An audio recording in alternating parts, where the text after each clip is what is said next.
Okay, so when you're starting on the wheel, you want to prepare your clay before you sit down, and you should get about 2 to 3 pieces so that if you make a mistake, you have more ready to go, and you don't have to get up and clean your hands and start over. You want to wedge the clay, and then you bring it over here. And for beginning students, I'm going to be teaching you how to make a bowl first on the wheel. You'll start by making the hit or placing the clay firmly in the center of the wheel, as close to the middle as possible. And then you'll turn the wheel on slowly, okay? And with slow wheel speed and dry hands, you slap center the clay till it's more secure and more towards the middle of the wheel. Get it as close to the middle as you can. And you want to center it so that it's more of a mound and not a pancake. Slap centering is good because it makes the rest of the centering process easier. So once you finish slap centering and you've got it as close to the middle as possible, seal it to the wheel. Use your right index finger, still dry, and smear some of the clay onto the wheel head so it doesn't come flying off, so it's really well stuck.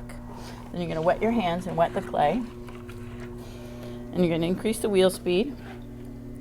Put the heel of your left hand at 7 o'clock, and you're going to be pushing across towards the opposite corner of the wheel.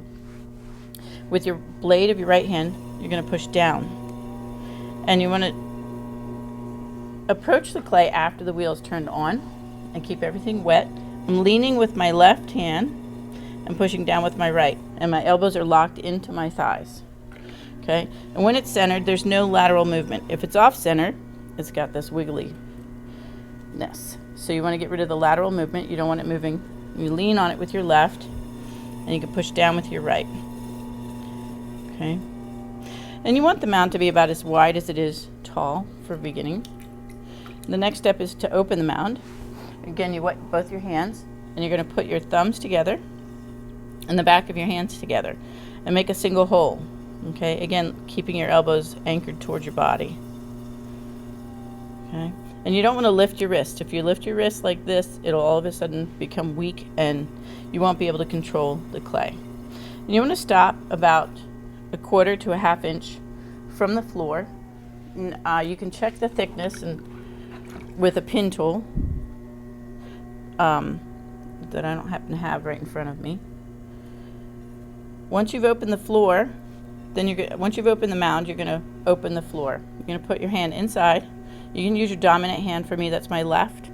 And I'm going to pull back and up to create a curve. Because a bowl has a constant curve, it should have a curve in the floor. So I'm pulling my hands out and up to make a curve in the floor. After I'm done that, I'm going to begin pulling the walls up. Start with the rim statement where I take my left hand and hold it on either side of the rim and my right index finger and push down just a little bit on the rim.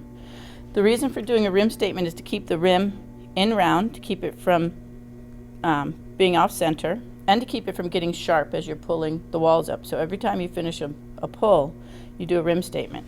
And then you do a foot statement to set up the pull, where I've indented the foot, the bottom of the piece, the mound right here, so that I can then stick my sponge in there, grab the clay with my right hand having the sponge, and then my left hand is inside and a little bit above the other hand, and I'm pulling up and out to make this bowl form. You want to pull it a little more vertically first so that you can keep this bowl from flaring too much. Finish the pull with the rim statement and then set up the next pull with the rim statement and then the foot statement to repeat the process. I'm going to pull again, tucking my sponge into the foot statement, and my left hand is inside, grabbing the clay, pulling it up. You want to leave enough clay in the bottom so that you can trim a foot later. You want to have a constant curve. And when you're finished, you put water on the opposite side of the wheel. You take your wire tool, hold it with your thumbs against the wheel, and pull towards you. You want to pull the water underneath so that it slides off onto your hand. Push it at the base of the bowl, off of the wheel head, onto your other hand. And then you'll transfer this to a wear board. And then when it's leather hard, you'll see how to trim a foot. But I'm going to cut this in half so that you can see what the walls look like. Okay, and how the wall should be even and about a 1/4 inch thick. So you can see the wall here is about a 1/4 inch thick. This extra clay will be trimmed off and we'll be left with a foot later that's about here at the base, the widest part of the floor. So we'll be trimming here and here and leaving a foot here to create a foot ring. And there you have it.